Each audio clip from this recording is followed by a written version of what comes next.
তো রাসেলমেনিয়া শুরু হতে আর মোটে কয়েক ঘন্টা বাকি আছে, কারণ কাল ভোর 4:30 থেকেই আমরা দেখতে পাবো রাসেলমেনিয়া 41-এর নাইট ওয়ান। এবার রাসেলমেনিয়া রিলেটেড আমি এই চ্যানেলে অনেক ভিডিও বানিয়েছি। রাসেলমেনিয়া নাইট ওয়ানের প্রেডিকশনও করা হয়ে গেছে, কী কী রিটার্ন হতে পারে সে নিয়েও কথা হয়ে গেছে, প্রত্যেকটা ম্যাচকে নিয়ে ডিসকাস করেছি, তো আর বেশি কিছু বলার নেই। কিন্তু আমি ভাবলাম এই শেষ মুহূর্তে রাসেলমেনিয়ার কিছু লাস্ট মিনিট আপডেটস তোমাদের দিয়ে রাখি, আর লাস্ট মিনিট বেটিং অডসও তোমাদের বলে রাখি যে এই মুহূর্তে বেটিং অডসে কারা কারা ফেভারিট আছে রাসেলমেনিয়া নাইট ওয়ানের প্রত্যেকটা ম্যাচের জন্য। তো ভিডিওটা পুরোটা দেখো, স্কিপ করো না, কারণ তোমরা দেখছো Rachel entertainer. So let's start the entertainment.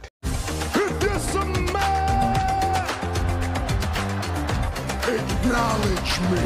Acknowledge me. You there, sitting at home. Acknowledge me. সবার প্রথমে রে মিস্টেরিওর ইনজুরি আপডেট নিয়ে কথা বলা যাক। তো যেমন আমি তোমাদের এর আগের ভিডিওতে বলেছিলাম যে রে মিস্টেরিও আজকে স্ম্যাকডাউনে একটা ম্যাচ চলাকালীন ইনজিওর্ড হয়ে গেছিলো, আর তারপর তাকে মেডিকেল ফেসিলিটি দেওয়া হয়েছিল, আর ডাক্তাররা তাকে ধরে ধরে নিয়ে যাচ্ছিলো। আর দেখে মনে হচ্ছিল রে মিস্টেরিওর অবস্থা সত্যি খুব খারাপ, আর হয়তো কালকের ম্যাচে মানে যেটা তার আছে এল গ্র্যান্ডে আমেরিকানোর এগেনস্টে, সেখানে সে কম্পিটও করতে পারবে না। কিন্তু আমি তোমাদের বলেছিলাম যে আমি এটাই চাইবো যাতে রে মিস্টেরিও তাড়াতাড়ি সুস্থ হয়ে যাক, আর দেখে মনে হচ্ছে রে মিস্টেরিওর সাথে সিচুয়েশন ভালো আছে, আর রে মিস্টেরিও সেরকম ক্রিটিক্যাল কোনো ইনজুরি হয়নি, যেটা সত্যি খুব ভালো কথা। কারণ WWE কিছুক্ষণ আগেই তাদের এক্স অ্যাকাউন্টে এই ম্যাচটাকে প্রমোট করেছে, আর WWE এই মুহূর্তে এই ম্যাচটাকে প্রমোট করছে, মানে WWE এর কাছে নিশ্চয়ই আপডেট আছে যে রে মিস্টেরিওর এখন হেলথ ইস্যু কেমন চলছে, মানে হেলথ কেমন আছে বা ইনজুরিটা কেমন আছে। তো দেখে মনে হচ্ছে সব কিছু নর্মাল আছে, আর রে মিস্টেরিও কালকে ম্যাচের জন্য একদম ক্লিয়ার আছে, আর কালকে আমরা রে মিস্টেরিও আর এল গ্র্যান্ডে আমেরিকানোর ম্যাচ দেখতে পাবো। নেক্সট কথা বলা যাক রুসেফকে নিয়ে। এবার দেখো এই মুহূর্তে রুসেফ যে WWE তে রিটার্ন করতে পারে এই রিউমার তো চলছিলই অনেক দিন ধরে। তাছাড়া আজকে স্ম্যাকডাউনে র্যান্ডি অর্টন একটা ওপেন চ্যালেঞ্জ দিয়ে দিয়েছে, আর র্যান্ডি অর্টনের অপোনেন্ট কি হতে পারে রাসেলমেনিয়া সেটা নিয়ে আমি একটা ডেডিকেটেড ভিডিও বানিয়ে রেখেছি, তো যারা দেখোনি সেটা গিয়ে চেক আউট করতে পারো। কিন্তু র্যান্ডি অর্টনের এই ওপেন চ্যালেঞ্জটা দেওয়ার পর আর এই মুহূর্তে রুসেভ এমন কিছু কাজকর্ম করে বেড়াচ্ছে যেটা দেখে মনে হচ্ছে রুসেভের চান্সই বেশি যে রুসেভই হয়তো তার মিস্ট্রি অপোনেন্ট হিসেবে বেরিয়ে আসতে পারে।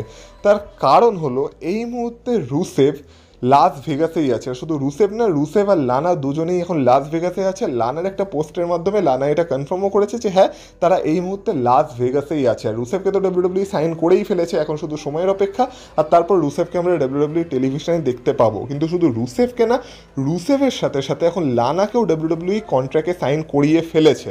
আর লানার কন্ট্রাক্টটা কোনো সুপারস্টার কন্ট্রাক্ট না, লানার কন্ট্রাক্টটা হলো একটা লেজেন্ড কন্ট্রাক্ট, যেখানে লানা জাস্ট কিছু অ্যাপিয়ারেন্স দেবে। আর সম্ভবত যেমন সে আগে রুসেভের সাথে আসতো তার পার্টনার হিসেবে বা বলা যেতে পারে তার ম্যানেজার হিসেবে, তো সেরকমই লানা রুসেফের সাথে আসতে পারে। আর যেহেতু তারা দুজনই এখন লাস ভেগাসে আছে, WWE লানাকে দিয়ে কন্ট্রাক্টও সাইন করিয়ে ফেলেছে, আর র্যান্ডি অর্টন ওপেন চ্যালেঞ্জও দিয়ে দিয়েছে, তো তাই চান্স অনেকটাই বেড়ে গেছে যে হয়তো রুসেভই র্যান্ডি অর্টনের মিস্ট্রি অপোনেন্ট হিসেবে র্যান্ডি অর্টনের চ্যালেঞ্জ অ্যাকসেপ্ট করতে রাসেলমেনিয়ায় রিটার্ন করবে। এবার আমি তোমাদের বলেছিলাম যে আমি এটা চাই না যে রুসেভ র্যান্ডি অর্টনের অপোনেন্ট হোক, কেন চাই না সেটা নিয়েও কথা বলেছি আমার ওই ভিডিওগুলোতে, তো গিয়ে সেগুলো চেক আউট করতে পারো। কিন্তু যাই হোক, আমার চাওয়া না চাওয়াই কিছুই আসতে যাচ্ছে না, দেখে মনে হচ্ছে রুসেভই র্যান্ডি অর্টনের মিস্ট্রি অপোনেন্ট হতে চলেছে। আর অ্যালিস্টার ব্ল্যাক কেন হবে না, কারণ আজকে যে মিস্টিরিয়াস ভিনিয়েটটা WWE চালিয়েছিল সেখানে যে ডেটটা লেখা আছে সেটা হলো নেক্সট স্ম্যাকডাউনের ডেট, মানে অ্যালিস্টার ব্ল্যাকের রিটার্ন হলেও সেটা নেক্সট স্ম্যাকডাউনে হবে, মানে রাসেলমেনিয়ায় রিটার্নের কোনো চান্স নেই। তাই চান্স অনেকটাই বেড়ে গেছে যে সম্ভবত র্যান্ডি অর্টনের মিস্ট্রি অপোনেন্ট আর রাসেলমেনিয়ার অপোনেন্ট রুসেভই হতে চলেছে। এবার দেখা যাক এটা মানে কতটা সত্য হয়, কিন্তু যা চলছে সেটা দেখে তো তাই মনে হচ্ছে। বাকি তোমাদের একটু রাসেলমেনিয়া 41-এর নাইট ওয়ানের লাস্ট মিনিট বেটিং অডসগুলোও জানিয়ে রাখি যে এই মুহূর্তে অডসে কী চলছে আর কারা ফেভারিট আছে ম্যাচগুলো জেতার জন্য। আমার প্রেডিকশন ভিডিও তো আমি অলরেডি বানিয়ে রেখেছি, তো সেটা গিয়ে দেখতে পারো। কিন্তু এখন এই মুহূর্তে বেটিং অডসদের মতে জেট কার্গিল ভার্সেস নাওমির মধ্যে যে ম্যাচটা হতে চলেছে সেই ম্যাচে জেট কার্গিল এখন স্ট্রংলি ফেভারিট আছে -500 অডসদের সাথে, যে সে আর কি জিততে পারে মানে এই ম্যাচটা, মানে বেটিং অডস জেট কার্গিলকে উইনার বলছে। বাকি যদি ওয়ার্ল্ড হেভিওয়েট চ্যাম্পিয়নশিপ ম্যাচের কথা বলা হয়, যেটা হবে জেউসো ভার্সেস গান্থারের মধ্যে, তো সেই ম্যাচে জেউসো -900 অডসের সাথে স্ট্রংলি ফেভারিট আছে যে সে গান্থারকে হারিয়ে নতুন চ্যাম্পিয়ন হতে চলেছে। WWE ওমেন্স চ্যাম্পিয়নশিপ ম্যাচের যদি কথা বলা হয় তাহলে এই মুহূর্তে টিফিনি স্ট্র্যাটন -180 অডসের সাথে শার্লেট ফ্লেয়ারের থেকে এগিয়ে আছে, মানে ফেভারিট আছে যে সে আর কি তার চ্যাম্পিয়নশিপ সাকসেসফুলি রিটেন করতে পারে এই ম্যাচে। ইউনাইটেড স্টেটস চ্যাম্পিয়নশিপ ম্যাচের কথা যদি বলা হয় তাহলে সেই ম্যাচে জেকব ফাটু -300 অডসের সাথে স্ট্রংলি ফেভারিট আছে যে সে এই ম্যাচে এলি নাইটকে হারিয়ে নতুন চ্যাম্পিয়ন হতে চলেছে।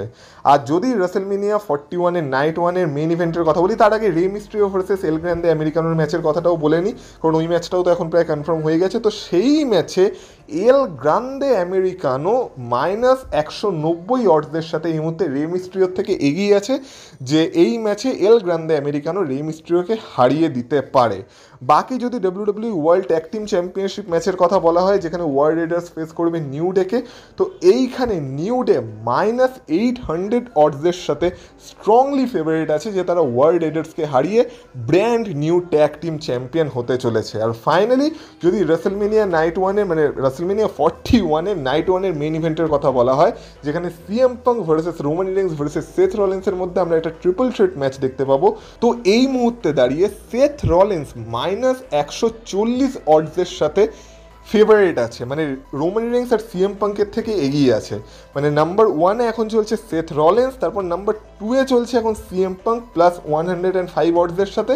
আর সব থেকে কম চান্স এই মুহূর্তে বেটিং অডসের মধ্যে রোমান রিংসের আছে, কারণ রোমান রিংসের অডস হচ্ছে +325, মানে বেটিং অডসের মধ্যে রোমান রিংসের কোনো চান্সই নেই এই ম্যাচটা জেতার। বাকি সেথ রলিন্স এই মুহূর্তে রোমান রিংস আর সিএম পাঙ্কের থেকে এগিয়ে আছে, আর বেটিং অডসের মধ্যে সেথ রলিন্সই এই ম্যাচটা জিততে চলেছে। আর বাকি এই ম্যাচে পল হেমন সেথ রলিন্সের দিকে যাচ্ছে কিনা সেটা একটা তো বড় ব্যাপার হবেই।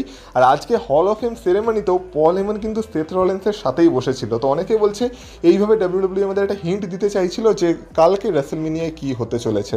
তো যাই হোক, এই ছিল রাসেলমেনিয়া 41-এর নাইট 1-এর কিছু লাস্ট মিনিট বেটিং অডস। এবার তোমরা বলো, তোমরা এই বেটিং অডস দেখে মানে কী ভাবছো, যে এই বেটিং অডসদের সাথে তোমরা একমত নাকি তোমরা অন্য কাউকে জিততে দেখতে চাও, সেটা কমেন্ট বক্সে কমেন্ট করে অবশ্যই বলো। আর এরপর শুধু রাসেলমেনিয়ার জন্য এক্সাইটেড হয়ে যাও, কালকে ভোর 4:30 থেকে আমাদের ভারতীয় সময় অনুযায়ী রাসেলমেনিয়া 41-এর নাইট 1 আমরা লাইভ দেখতে পাবো। আর যে সকল বন্ধুরা বাংলাদেশ থেকে দেখছো তারা ভোর 5টা থেকে রাসেলমেনিয়া 41-এর নাইট 1 লাইভ দেখতে পাবে। তো রাসেলমেনিয়া দেখার জন্য এক্সাইটেড থাকো। আর এই ভিডিওটা ভালো লেগে থাকলে এই ভিডিওটা তো অবশ্যই এটা লাইক করে দিয়েছো, আর এই চ্যানেলে যদি নতুন হয়ে থাকো তো প্লিজ চ্যানেলটাকে সাবস্ক্রাইব করে দিয়েছো। আর বাকি তোমরা যদি আমাকে ইনস্টাগ্রামে ফলো করতে চাও তার লিঙ্ক পেয়ে যাবে তোমরা এই ভিডিও ডিসক্রিপশন বক্সে, তো সেখান থেকে তোমরা আমাকে ফলো করে আসতে পারো। আর চ্যানেলে রাসেলমেনিয়া রিলেটেড অনেক ভিডিও চলে এসেছে, তো সেগুলো যারা যারা যেটা দেখোনি সেগুলো অবশ্যই একবার চেক আউট করো। আর বাকি তোমাদের সাথে কথা হবে এর পরের ভিডিওতে, ততক্ষণ তোমরা ভালো থেকো, টাটা।